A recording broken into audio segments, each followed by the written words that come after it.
मुसलमानों को भी नहीं पता ये सच। पूरी दुनिया में अपनी पकड़ बना चुके इस्लाम धर्म के बारे में आप सभी जानते होंगे, लेकिन क्या आपको इस धर्म का असली सच पता है? क्या आपको ये मालूम है इस्लाम धर्म में की जाने वाली चीजें आखिर क्यों होती है?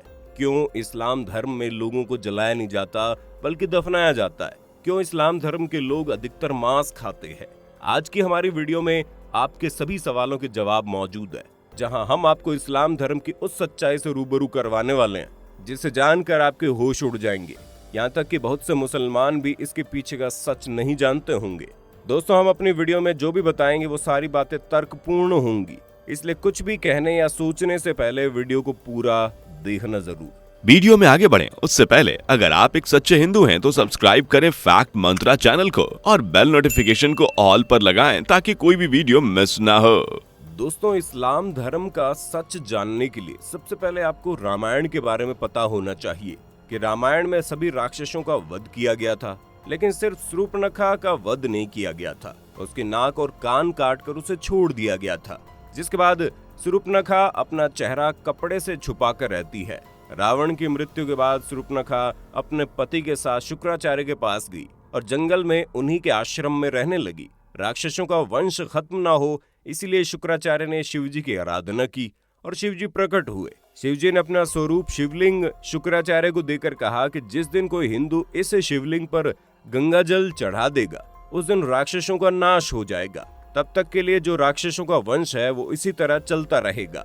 अब शुक्राचार्य चाहते थे कि कोई भी उस शिवलिंग तक ना पहुंचे और राक्षसों का वंश कभी खत्म ना हो। इसलिए शुक्राचार्य ने डर की वजह से शिवलिंग को हिंदुओं से दूर रेगिस्तान में स्थापित कर दिया, जो आज अरब के मक्का मदीना में स्थित है। और इसलिए लोगों द्वारा कहा जाता है कि मक्का मदीना में एक शिवलिंग है जिस पर गंगा जल चढ़ाने पर पृथ्वी की पूरी कायापलट हो जाएगी। हालांकि सालों से कई सारे एक्सपर्ट इस बात से इनकार भी करते हैं, लेकिन अगर पौराणिक कथाओं की माने तो ये वही शिवलिंग है जिसे शुक्राचार्य ने हिंदुओं से बचाए रखने के लिए रेगिस्तान में छुपाया था। और इसी वजह से कोई भी हिंदू मक्का मदीना के अंदर प्रवेश नहीं कर सकता, क्योंकि अगर किसी हिंदू ने अंदर मौजूद शिवलिंग पर गंगा जल डाल दिया तो शूर्पणखा के वंशजों का विनाश हो जाएगा। शूर्पणखा जो आज उस समय अपना चेहरा ढककर रखती थी, वो परंपरा उसके वंशजों ने पूरी तरह निभाई। आज भी इस्लाम धर्म को मानने वाली औरतें अपना चेहरा ढक कर रखती हैं। और ये सुनकर आपको धक्का जरूर लगेगा, लेकिन शूर्पणखा के वंशज आज मुसलमान कहलाते हैं, क्योंकि शुक्राचार्य ने उन्हें वरदान दिया। इस वजह से विशेष तौर पर मुसलमान शुक्रवार को महत्व देते हैं। इन सारी चीजों को जानने के बाद आपके दिमाग में सिर्फ एक सवाल आ रहा होगा कि आखिर इस्लाम कैसे पैदा हुआ।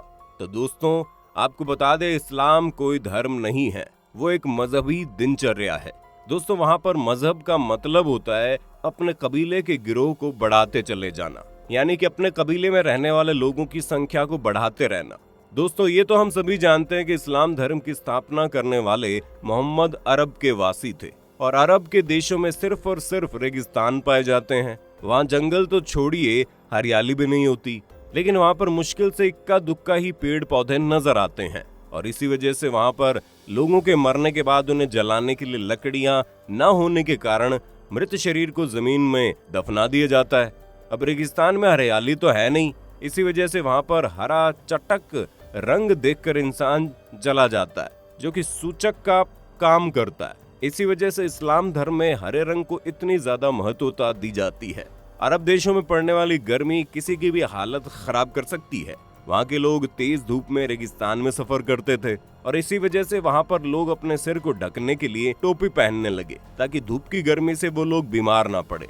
और ये प्रथा आज भी चली आ रही है, जहाँ पर अरब के देशों में देखेंगे कैसे लोग अपने सिर पर कपड़ा बांध कर रखते हैं ताकि धूप की गर्मी उन्हें नुकसान ना पहुँचा पाए। अरब के देशों में पानी की बहुत ही ज्यादा कमी देखने को मिलती थी।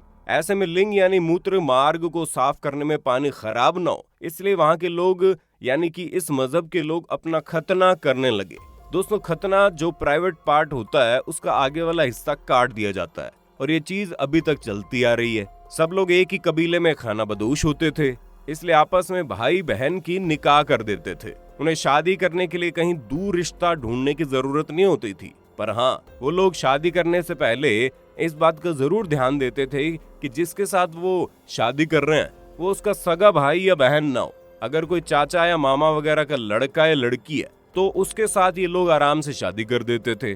बस शर्त ये होती थी कि जिस शख्स से इस्लाम धर्म में शादी होती थी उसका जन्म आपकी माँ की कोख से ना हुआ हो। अब अगर बात की जाए खान पान की, ये तो आप जानते ही हैं कि अरब के देशों में रेगिस्तान के अलावा आपको और कुछ देखने को नहीं मिलेगा। वहाँ खेती बाड़ी करना या फिर फलों को उगाकर खाना असंभव था। इसी वजह से वहाँ के लोग जानवरों को मार कर अपना भोजन बनाते थे और वही परंपरा आज तक चली आ रही है। भले ही आज हर जगह गेहूं, चावल, फल फ्रूट पहुंच सकते हैं, लेकिन फिर भी इस्लाम धर्म के ज्यादातर लोग पुराने समय की तरह ही जानवरों को मारकर खाना पसंद करते हैं। हालांकि पहले के समय में लोगों को ये पता था कि किसी भी जीव को मारना अच्छी बात नहीं होती, इसलिए वो अपनी भूख मिटाने के लिए जिस किसी भी जानवर को मारते थे उसे कुर्बानी का नाम दे देते थे। और जब जानवर की कुर्बानी की जाती थी तो उस वक्त अल्लाह को याद कर लिया जाता था ताकि जानवर की मौत का जो पाप है वो उनके सिर पर ना चढ़े। ये चीज धीरे धीरे बढ़ती गई और एक प्रथा में बदल गई और अब तो इसे दुनिया भर में त्योहार की तरह मनाते हैं, जहां जानवरों की कुर्बानी करके लोग उसे खाते हैं। वैसे आज लोग इन सारी चीजों के बारे में नहीं सोचते और किसी भी जानवर को खाने में बिल्कुल भी संकोच नहीं करते। अब ये बात तो आप अच्छे से जानते हैं कि रेगिस्तानी इलाके में मूर्ति वगैरह को बनाने के लिए मिट्टी नहीं मिलती, इसलिए जिसकी वजह से इन्होंने मूर्ति पूजा को अपने कबीले से यानी अपने मजहब से खारिज कर दिया। कबीले को एक जगह से दूसरी जगह लगातार आना जाना रहता है, इसलिए वो लोग कम बर्तन रखते थे और एक ही थाली में 4-5 लोग बैठकर खा लेते थे। मुसलमानों के कबीलों की संख्या को अधिक से अधिक बढ़ाया जा सके, इसलिए कबीले में एक आदमी को 4 शादियां करने की इजाजत थी। अब अगर इन सारी बातों पर गौर किया जाए तो इससे ये चीज साफ होती है कि इस्लाम कोई धर्म नहीं है बल्कि एक कबीला है, जिसे सिर्फ जनसंख्या को बढ़ाने के लिए बनाया गया है। और इसके जो नियम है वो उनके सिद्धांत नहीं बल्कि इनकी दिनचर्या है। जिस तरह वातावरण इन्हें मिला उस हिसाब से इन लोगों ने जीना शुरू कर दिया और आज भी वातावरण और आसपास का माहौल बदलने के बावजूद ये लोग उसी तरह से अपनी जिंदगी बिता रहे हैं। दोस्तों, हमने आपको इस्लाम से जुड़ी जितने भी बातें बताई है वो सारी सच्ची है, तभी तो आज इस्लाम धर्म को मानने वाले लोगों की जनसंख्या लगातार बढ़ती जा रही है, जिस पर चाहकर भी कोई रोक नहीं लगा सकता। और जिस हिसाब से मुसलमानों की संख्या बढ़ती जा रही है उसे देखते हुए ये कहना गलत नहीं है कि आने वाले कुछ ही सालों में दुनिया में सबसे ज्यादा मुसलमानों की आबादी देखने को मिलेगी।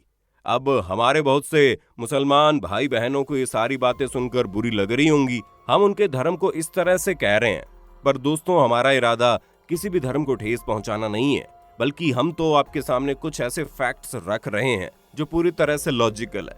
और अगर आप उस पर गौर करेंगे तो आपको समझ में आएगा कि हम जो कह रहे हैं वो वाकई में सच हो सकता है। और इन सब की सबसे ज्यादा हैरान करने वाली बात यह है कि इस्लाम धर्म को मानने वाले लोग खुद भी ये नहीं जानते हैं कि वो इस तरह की सोच क्यों रखते हैं और क्यों इस्लाम धर्म को मानने वाले अधिकतर लोग दूसरे धर्म को कम समझते हैं। हम ऐसा नहीं कह रहे कि मुसलमान लोग ही अपने धर्म को ऊंचा रखते हैं और बाकी लोग अपने धर्म पर ध्यान नहीं देते, बल्कि हिंदू से लेकर सिख और ईसाई तक हर धर्म के लोग अपने धर्म को महत्व देते हैं। किसी भी धर्म में, फिर चाहे वो इस्लाम धर्म ही क्यों ना हो, उसमें दूसरे धर्म को नीचा दिखाना नहीं सिखाया गया है। लेकिन फिर भी मजहब के नाम पर दंगे होते हैं, जबकि चाहे हिंदू हो या मुसलमान, किसी को भी ये नहीं पता कि उनकी शुरुआत कहाँ से हुई और जो सिद्धांत और नियम कानून वो सीख रहे हैं वो किसने बनाए और किस लिए बनाए। लोग तो सिर्फ आंख बंद करके अंधों की तरह उन्हें मानते जा रहे हैं, परंतु उसके पीछे का सच किसी को नहीं पता। अब आपका इसके बारे में क्या कहना है कमेंट में बताना, और इसी तरह की वीडियोस को देखते रहने के लिए चैनल को सब्सक्राइब करना बिल्कुल ना भूलें। धन्यवाद। दोस्तों, आपके स्क्रीन पर 2 और वीडियो दिख रही हैं, जिसे देखने के लिए आप स्क्रीन पर क्लिक करें। दोनों देखिएगा, बहुत अच्छी वीडियो बनी है।